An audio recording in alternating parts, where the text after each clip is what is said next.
In the movie Knowing, the news reported a major oil spill in the Gulf of Mexico. Tonight in the Gulf of Mexico, an explosion on a soon-to-be decommissioned oil rig triggered a fire which burned for 3 hours before it was extinguished. Officials don't yet know the exact cause of the explosion, but believe a malfunction in the cooling system may have been at fault. Our last run into the rig has... Due to the prompt response of the rescue unit, the structure was evacuated with no loss of life. A year later, the Deepwater Horizon exploded. 6 months before 9/11, a lone gunman episode showed us the World Trade Center being targeted by a hijacked passenger plane. Corner of Liberty and Washington, Lower Manhattan. World Trade Center. We're going to crash the plane into the World Trade Center. And last year's film, White Noise, was about a train wreck that poisons a small town in Ohio.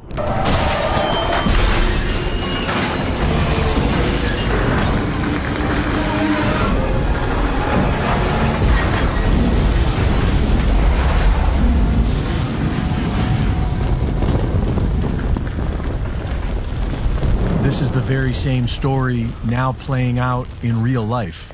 Within a year of White Noise's release, the actual event occurs in real life, in Ohio, in Texas, and in Michigan. This is known as predictive programming, and its purpose is to psychologically trick the minds of the masses into accepting major traumatic events that would otherwise be resisted. In the book Secret Societies and Psychological Warfare, Michael Hoffman describes a mind control technique known as the revelation of the method. And he writes that when the revelation of the method is performed in a veiled manner, accompanied by certain occult signs and symbolic words, and elicits no meaningful response of opposition or resistance from the target, it is one of the most efficacious techniques of psychological warfare. Sarah Elkhaldy of the Alchemist YouTube channel does an excellent job of explaining all this. According to Elkhaldy, there is a law of nature in this universe that compels the dark occult to first gain our consent before trespassing against us, because they believe this protects them from the natural laws of cause and effect. They offered, and we accepted. So it's all fair. A lack of response to an action is often taken as an approval of that action. And there is an old Latin proverb that says, "He who is silent when he ought to have spoken and was able to, is taken to agree." Silence is considered by many to be a form of consent. And so it is through a veiled performance of the revelation of the method technique that these dark occultists believe they are gaining our consent, what we know as predictive programming. With predictive programming, the minds of the masses are impregnated with visuals of a major event before it happens. This is done through all forms of media and can be very subtle so that nobody notices. But the subconscious mind notices everything and can easily be programmed through repetition. And so these controllers repeat whatever it is that they want us to accept as reality. Because these images are delivered to us through entertainment, they elicit no meaningful response of opposition or resistance, and so we accept them subconsciously. And when the event happens in real life, it is already familiar and acceptable to us, as if that's just the way it is. It's a mind trick, and it works by keeping everyone locked in a spectator state. This causes what is known as paradigm blindness, which is when a person is incapable of seeing any reality other than what they've already been exposed to by the media.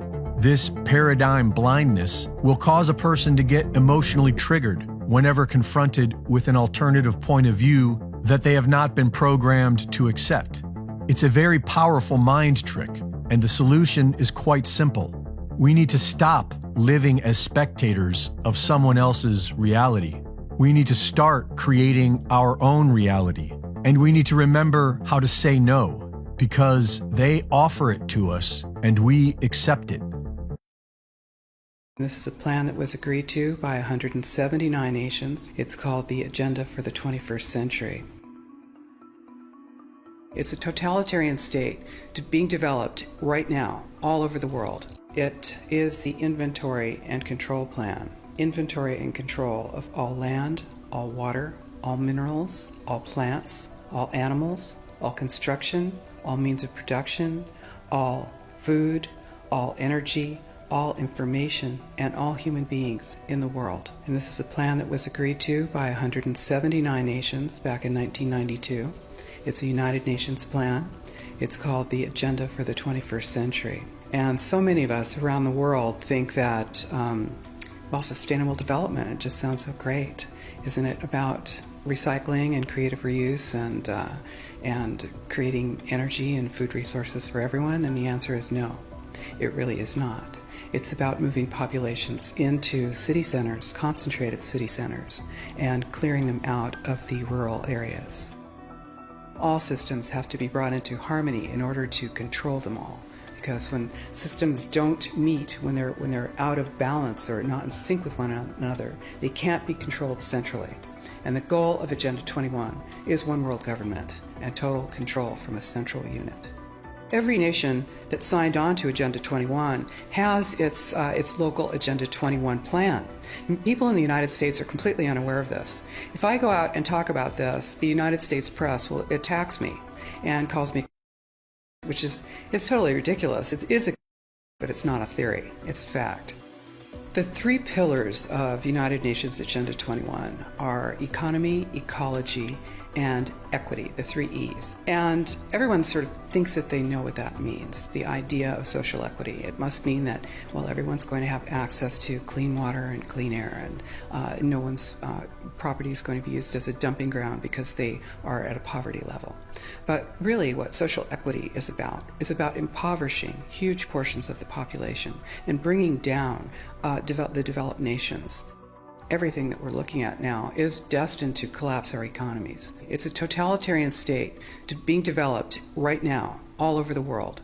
And what major corporations want in this development is to be able to have full movement of workers without borders or boundaries, to be able to move their goods through without regulations, and to reduce wages. And so this is the goal. So this is what you find with social equity. And of course, economy and ecology is about, these are the three circles: economy, ecology, and social equity. And where they meet in the center is balance. But really that balance is a communitarian balance. So it's not balance of well-being of the people. What it is it's a balance for corporations so that they can exploit and control and have populations in an area, in tightly packed, dense areas, so that they can be surveilled and managed. And this is what that balance looks like as far as the development of a totalitarian state is. The mainstream media is owned by 5 major corporations, and you're not going to get this information from the mainstream press. So you need to be your own press. You need to educate yourself. You need to get out there and educate your neighbors, your community, your real community. You need to help your children understand that they're being indoctrinated from pre-kindergarten to postgraduate school. All of us have a responsibility to ourselves and to others. This is true community, to work for personal freedom. And always remember that even though we work as a group, if we do work as a group, we're all individuals in those groups, and we answer only to ourselves. And this is essential. It's essential as free human beings. This is what we are. We are free, and we need to continue to be free. And I do believe that we will win. But we have to become aware that there is a fight, and then make our friends and our neighbors and our community aware as well, and work together.